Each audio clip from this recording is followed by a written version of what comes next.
Bây giờ sò đó. Bây giờ sò là bé ấy sầm mông. Tại bây giờ sò là thì nó mà là ôi tết nó đó thì ít xe là chỉ có nó món này cho nó để chờ là chỉ có nó món rồi đó. Thì sao nó món của tỏ nó là ấy cho nó món nó. Cái gì bé là họ đây sẽ nó chạy cả này. Cái đây cho nó đó. Đâu phá lạ nó à, cái sáng chỉ đâu phá lạ nó có gì. Há chưa? Tụi mong để hú trả rồi.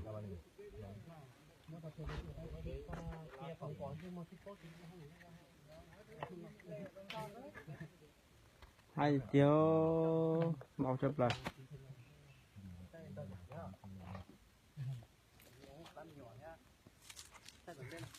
Cái ta phải để dọc cái to phải không? Cái này thì là ta số theo tận tọt cây phải không? Chứ phải đâu. Cái số cây cho mọi người mọi để mà để gió lo nó. Để giờ để nó ta chỉ to với để gió lo nó.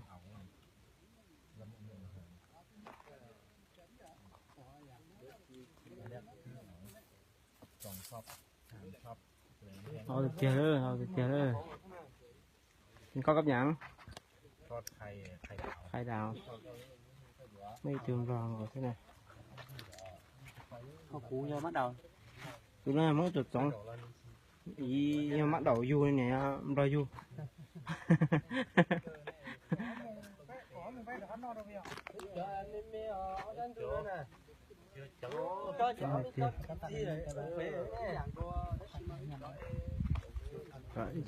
Cho nó không?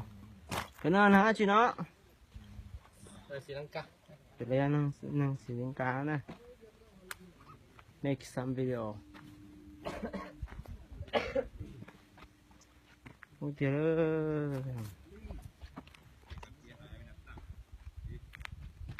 Đó là một rồi nó. Sắm thái dê vậy chỉ chụp quần lại nó một nhá, nhưng mà nó thái cứ. Thì tiền đó. Bây giờ cái tối giờ bé để cho xe làm chỉ lái nè, thế mình sẽ cho cái gì cho nó sao? Cho nó mà đây rồi nó lên chơi đây. Rồi đó là mình tao rong á. Chỗ đó xong biết để cho vào này trong nhiều đu của nó này. Thì có mỗi nhiều nó chỉ bông của nó chè. Bông có đu thì sẽ có một bông của nó. Bông là cái sắp bơ vậy xíu nè. Bông nó đầu nó chỉ có ta cho đu chè. Mặc thiết của nó. Thiết của nó từ lâu nó khi gì mua thông cho chủ chỉ cha tao nó làm mùi nó chè. Nè bông là hư thông phụ chuyện cam được phải chế thế này. Để mọi cho nó ngắn nó phải thế là tôi chủ muốn cho hư box.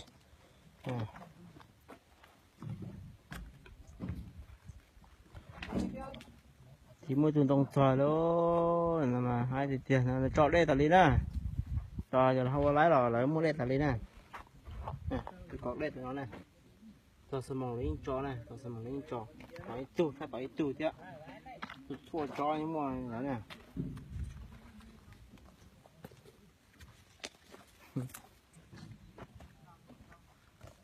Nên sẽ chơi là cô sử dụng cờ là tôi rồi à bây giờ là cô sử dụng cờ rồi cô tí cho hai phần rằng chỉ tao đâu đi thế chứ cô bà giả dù chứ bò khâu chạy tao bây giờ cái tìm món tao mà mỗi ít xe là chỉ cần phần rằng kia đó chỉ lấy phần rằng kia đó thầu nó là hai mà khơi tao hồn cô chứ nè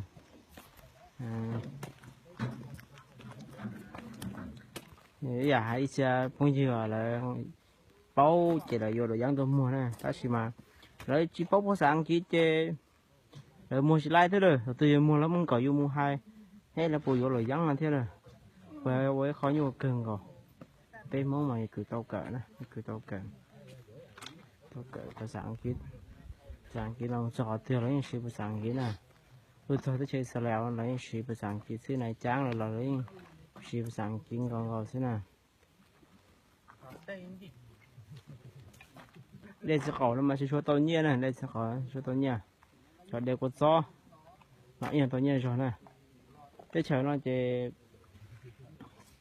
ok này tua ô rò chỉ nên tua là lúa phàm và phà làm mà tao nhia rong đua chó chú nó bé mà cũng chơi rong nó chỉ mà cũng giải luôn ra là lúa sofa luôn rồi mà số tao nhia là hay nữa nè cũng chỉ bao tao chỉ đua thế giờ thấu hoa lửa thì để chỉ bút thái đua nè thấu hoa lửa nè chế đuổi thái chỉ tàu thọ bẹ hoa lửa nè thế vừa chế ó lăng tôi thiểu nè chế ship bát đây là普通也叫một thằng là phải chế chứ thì nó trái tàu cũ hả tại sao nè cái chỉ mà cũ chấp tờ có chấp tờ nè chọn gà sầu nà đua tới này bao cú vô làm bộ sầu nà gà không sầu nà đi mà có tí trái bị chếp lâu xả tà rồi sao dạ không chọn chua chế dễ chế osmong xứ chế những quả tà này nè dễ nè dễ in hú chế giờ là hai chế chả không chọn kia xả thế rồi hai muốn đó rồi chỉ mua cái kho đun hú chế chỉ mua cái kho hoa đó thì nó nè đun chua để bỏ hú ngầu thế nè ok linh đạo thế này linh đạo sẽ一些mua trái của mà đi thái cho bé trái đùa lúc chế thôi bé tôi chỉ lúc nó nè để đà nè lúc chế phọt giờ lúc chú thì đi nọ thế nữa thế nọ sẽ cái chặt mà đi thái rồi bé trái đùa